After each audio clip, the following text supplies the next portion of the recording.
hubo un momento en que aquí, en Extremadura, fuimos acogidos para hacer un estudio de la renta básica relacionada con los trabajadores eventuales agrarios.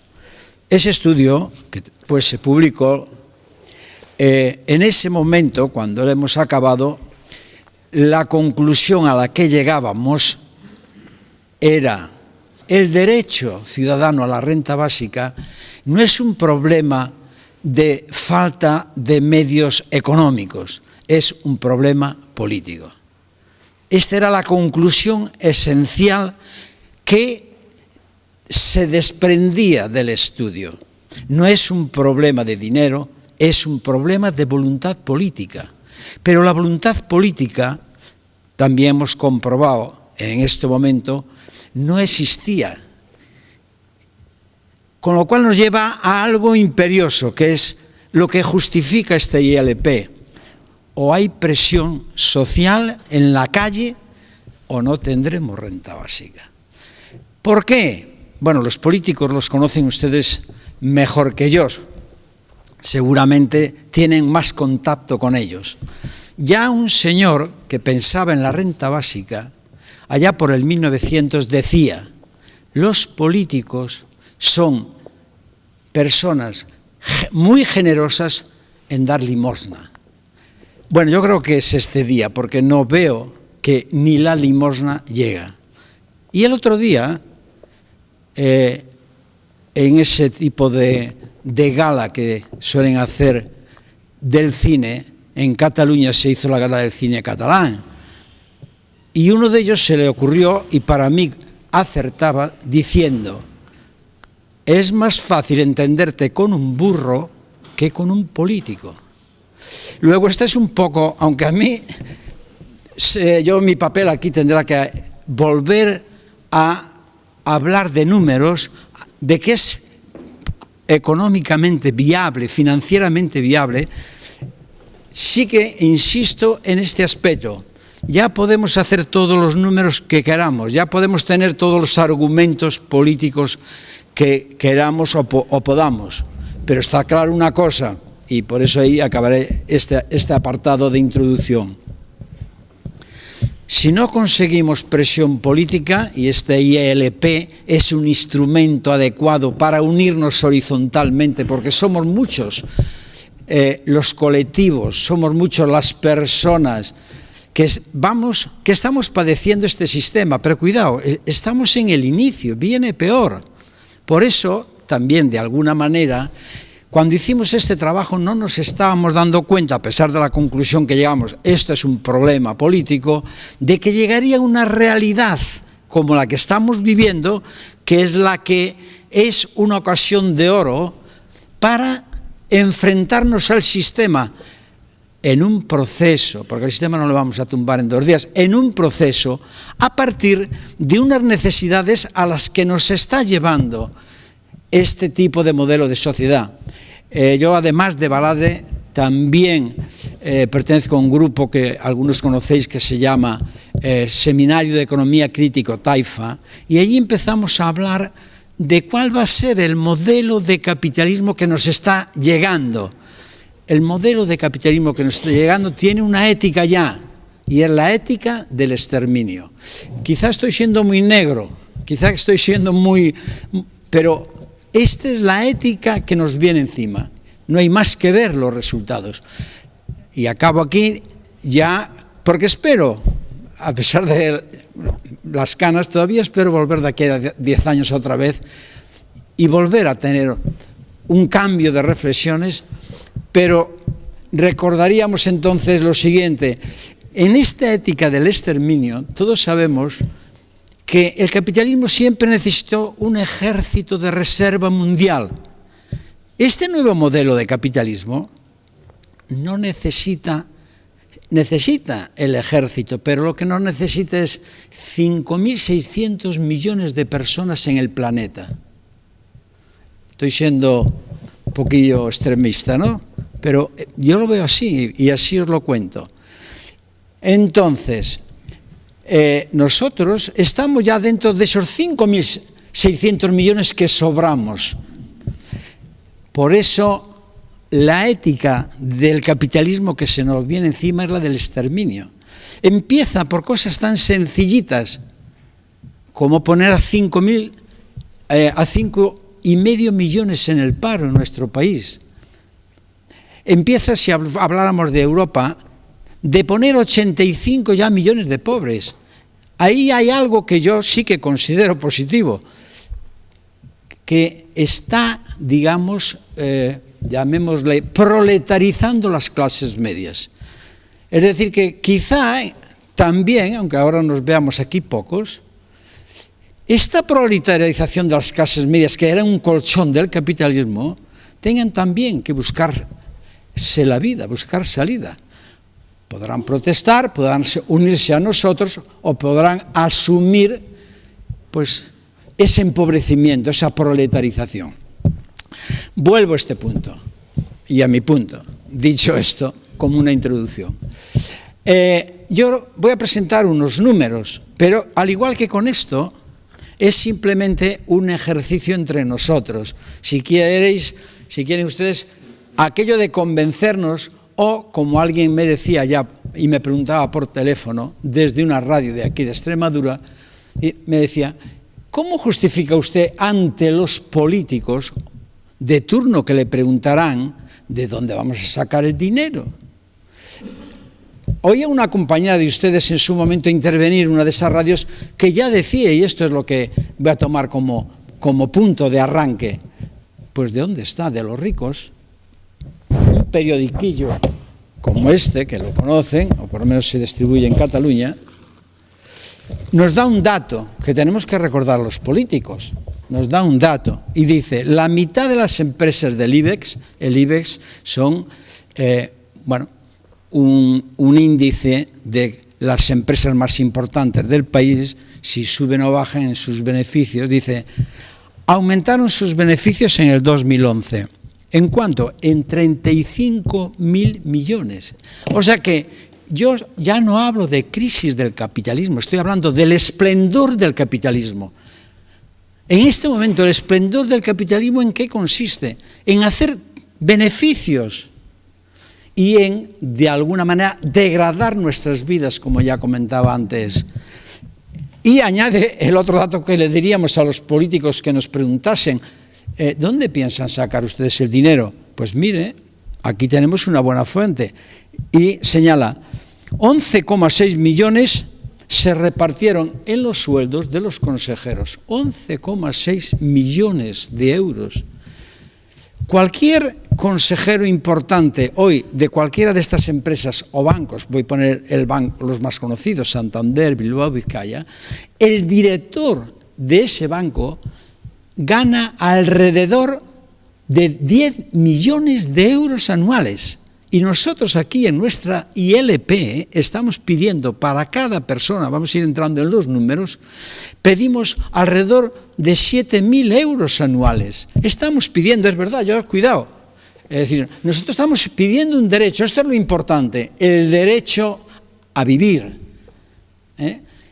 Aunque será difícil que podamos vivir dentro del capitalismo, tenemos que ir a por dos cosas, el derecho a vivir, pero también será difícil que dentro del capitalismo, si no lo derrumbamos, podamos vivir. Pero entonces, punto de arranque, ¿de dónde vamos a sacar el dinero para la renta básica en Extremadura? ¿De dónde vamos a sacar? Pues ya empecé a dar algunos datos. Siempre hay un elemento que cuando explicamos la renta básica introducimos. Decimos, la renta básica, en general, es un instrumento de redistribución de la renta. De la riqueza no decimos. ¿Por qué? Porque la riqueza, para poder distribuirla o redistribuirla, hay que confiscarla. La riqueza tiene propiedad y es propiedad privada. Y o confiscamos la propiedad privada y la hacemos comunal, la redistribuimos entre todos, o de momento hablamos de redistribuir, un instrumento para redistribuir la renta. Redistribuir la renta, entonces, ¿qué supone? un sistema, fiscalidad progresiva ya, voy entrando, un sistema de fiscalidad en ese sistema en el cual las rentas de estos señores, de estos riquísimos, tiene que ser, digamos, puesta unos impuestos para poder extraer de ahí, llevar de aquí a quien no tiene, llevar de aquí para financiar la renta básica en Extremadura. Este ya es el primer punto de arranque, pensar que dinero no es un problema de dinero. Y por eso también yo le recordaba en la radio, si algún político me preguntara, que ya no es cuestión de estas empresas. Hace 2 días el Banco Central Europeo concedió una burrada de dinero, que yo casi ni sé decirlo, medio billón de euros a 800 bancos. Medio billón se lo presta al 1% y ellos lo venden al 5%. Entendámonos bien de dónde tiene que salir el dinero, porque si no, no veo por qué nosotros somos los que tenemos siempre que hacer los deberes, y los hacemos, cuidado, los hacemos, pero los políticos no los hacen. Los políticos no nos dicen a nosotros para cobrar 80.000 euros anuales, ¿de dónde sacan el dinero? Ni podemos preguntarle, oye, ¿cómo me justificas tú ganar 80.000 euros por ser diputado? 60.000, 80.000, o por ser alcalde 100.000, 150.000, o por haber sido presidente del país, primer ministro. Zapatero se nombra a sí mismo al Consejo de Estado y cobrará mensualmente, hasta que se muera, anualmente, alrededor de 150.000 euros. Este político nos pregunta a nosotros, pero nosotros no le podemos preguntar al político de dónde, cómo justificas tú el poder y de dónde sale el dinero para que a un miembro del Consejo de Estado que nadie ha nombrado, que se ha autonombrado, lo mismo la señora que fue la vicepresidenta, ¿cómo se llamaba aquella delgadita, que ahora salió? La Teresa. Esta también entró allá, otros 150.000 euros, hasta que se muera. Entonces, hemos de ir situando números para justificar, números para demostrar nuestros políticos extremeños de dónde tiene que salir y cuánto tiene que salir y para quién tiene que salir en un proceso en el tiempo. Pero también es verdad que no debemos perder de vista que si hay dinero para esta gente, que si hay dinero para los bancos, y vuelvo un poquito a lo de los bancos, porque esto sí es importante, aunque ya veo que hay quien sabe más que yo aquí, es los estados prestan, el fondo del Banco Central Europeo sale de los estados. Y esos estados van a prestar a los estados, que son los que dicen que estamos endeudados. O sea, el círculo. Prestamos los estados, creamos el fondo. El banco, ahora por ley, no puede prestarle a los estados, sino a la banca. Y es la banca la que a su vez le venderá el dinero que nosotros hemos puesto allí. Se lo venderá al 1% y la banca, el sistema bancario, el sistema financiero, nos lo venderá a nosotros, a los estados, al 5%. Negocio redondo. ¿Dónde está el dinero? Bueno, ahí estamos hablando de mucho dinero. Bueno, vamos a ir entonces volviendo aquí. A efectos únicamente de ejercicio, pero que, como digo, ha de ser en la movilización política. Nosotros podemos tener los argumentos a cientos, y los tenemos, y debemos tenerlos, pero también tenemos que tener y crear el poder político de que estos argumentos, estas ideas, vayan allá. Entonces, como argumentos, como ideas, ¿de dónde sacamos el dinero? Ya hemos dicho, primero de una fiscalidad progresiva. Ahí tenemos un punto de referencia. Recordemos ya que, por ejemplo, es que en Suecia la fiscalidad, porque a veces dicen aquí, es que si nosotros subimos los impuestos, serían los capitales. Bueno, nosotros aquí estamos con un impuesto medio que llamamos la carga fiscal del 37%, una cosa así. En Suecia están en el 52%. Que yo sepa, los capitalistas de Suecia están allá. Y no solo están allá, también están aquí. Los capitalistas de Suecia que están aquí ni se van de Suecia, ¿y por qué se habrían de ir de aquí? Porque claro, la función de ellos es tener un espacio donde poder realizar los beneficios. Vuelvo entonces al punto, que me voy a ir perdiendo. En fin, estoy tan agradable con ustedes hablando que ya se me va la olla. Una fiscalidad progresiva de forma que podamos hacer la redistribución. Y aquí tenemos esta expresión de quien más ingresos tiene. Los que venimos del paradigma marxista sí que recordamos esta expresión como un principio que estamos aplicando socialista, de quien más tiene, de quien más recursos, a quien tiene más necesidades. Y el segundo es algo que se olvida completamente, y es que el mismo gasto público puede ser redistributivo. O sea, no solamente si veamos una economía, la del Estado, que dice, por un lado, tiene ingresos. Los ingresos del Estado, ¿de dónde vienen en este momento? Esencialmente de los impuestos. ¿Por qué tiene deuda? Porque gasta más, y por eso también nos echan la culpa, vivimos por encima de nuestras posibilidades. El Estado, en cierta medida, gasta más de lo que ingresa. Y la pregunta es, ¿por qué no ingresa más? Pues porque no quiere apelar a los impuestos. Porque a nosotros, a los trabajadores, a la gente de la calle, ya nos esquilma todo a través del IVA y a través del IRPF. La mayor parte del IRPF procede de los salarios. Y la mayor parte, es decir, el IVA del consumo. Entonces, ¿qué pasa aquí? Nosotros decimos, en la asignación del gasto público también hay una capacidad de redistribución, que le llamamos más mantequilla y menos cañones. Es decir, ¿por qué estamos gastando, digamos, en ejércitos? ¿Por qué estamos ayudando a las iglesias? Bueno, incluso nunca se plantean el decir, ¿por qué no privatizamos la casa del rey? O sea, el que quiera un rey privado, o sea, estamos privatizando un poco todo. ¿Por qué no privatizamos el Parlamento? ¿Por qué no privatizamos? Esto no se privatiza. Pero bueno, dejemos así todavía, no nos digan que somos muy radicales. El gasto público en sí mismo también, porque dependiendo de cómo gastamos, dependiendo de cómo el Estado gasta, ayuda más a unas clases o a otras. Y esto está claro.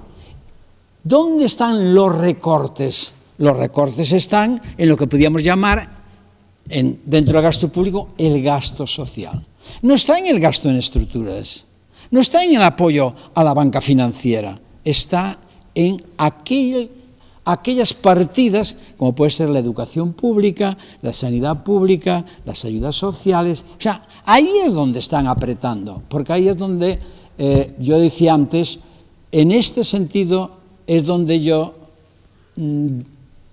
detecto la ética del exterminio del capitalismo. Simplemente recordar una cosita que saben muy bien. Cuando cayó el muro de Berlín, en los llamados estados socialistas, la esperanza de vida en 10 años bajó del 80 al 60. Realmente no es tanto dinero, pero como esto, nosotros desde los datos que tenemos no podemos hacer otra cosa. Lo que sí que esperamos es que los técnicos del gobierno de la comunidad, que eso sí que tienen los datos, y para eso les pagamos, hagan después bien los números. Y veríamos que no sería tanto dinero. Pero trabajando en estas aproximaciones, volveríamos a tener que otros 4,5 € a estas personas. Sigo más para ya ir acabando y así entramos. Dentro de la dependencia. Dentro de la dependencia nos volvemos a encontrar con las dificultades de medir como anteriormente. Nos dicen que personas con dependencia que tienen derecho, aunque hay más, porque son unas maneras de contar, yo me he quedado a este nivel, con derecho a alrededor de unas 20.000. Y en este momento los datos de aquí de la Consejería dan como que reciben en el 2017 17.000, quedaban pendientes. Fijaros, volvemos a fijarnos en la idea. O sea, los pendientes, estos 3.000 personas, con 10 céntimos tendríamos, con 10 centavos tendríamos para darle la renta básica. O sea, 10% del PIB. Es decir, de cada 100 euros del PIB sacaríamos 10 céntimos y estos pendientes. O no llega a 1 euro todo lo que podríamos, o sea, todo lo que se dedica entre lo que ya están dando y lo que quedaría pendiente, no llegaría a 1 euro. Y todas las personas dependientes podían estar atendidas. La importancia ya entonces que se señalaba antes, Agustín, que señalaba, importancia de la renta básica. Muchísimas, muchísimas. Estamos sabiendo ahora aquellas que atienden directamente unas necesidades, digamos, indispensables, como es tener un tejado, tener alguien que te atienda, poder comer, etcétera, etcétera. Y en el caso incluso de esta gente, de la dependencia o de los discapacitados, cierta garantía de vivir en una sociedad en la que estás asegurado. Yo el otro día fui a ver una experiencia de cooperativa vinícola. Yo soy bastante alcohólico. Algunos amigos ya empiezan a conocerme, y amigas. Y me dedico, claro, los alcohólicos vamos por ahí, y combinaban la producción agrícola con una realidad de vivienda para discapacitados, lo cual aquello estaba muy bien.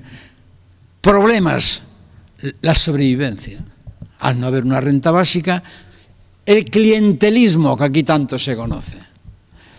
¿Qué problemas tienes? Pues los que ya conoces seguramente mencionas, me decía.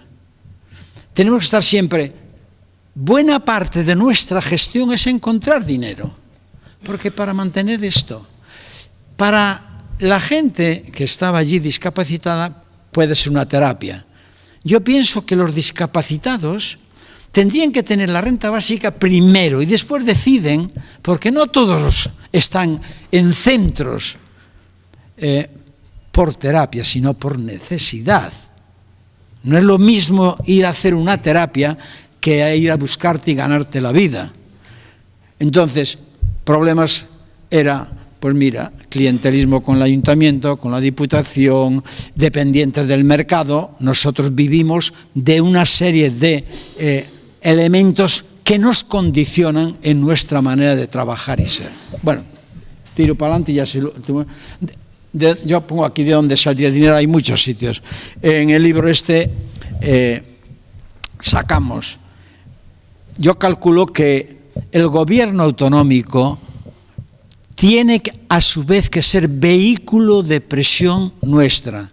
Es decir, los políticos antes, si a mí me viene un político a decir, oiga, ¿y usted? Yo diría, primero, un momento, ¿usted es un político al servicio de quién? Porque sería usted el que tendría que asumir estas responsabilidades y defendernos a nosotros, no venir a pedirnos cuentas. Esto es lo primero, que ves que el político viene a pedirte cuentas. Nosotros tenemos que hacer los números, nosotros tenemos que demostrarlo todo. Y después, como decíamos antes, nos vamos a entender primero con un burro que con él, o con ella, que tanto monta tanto.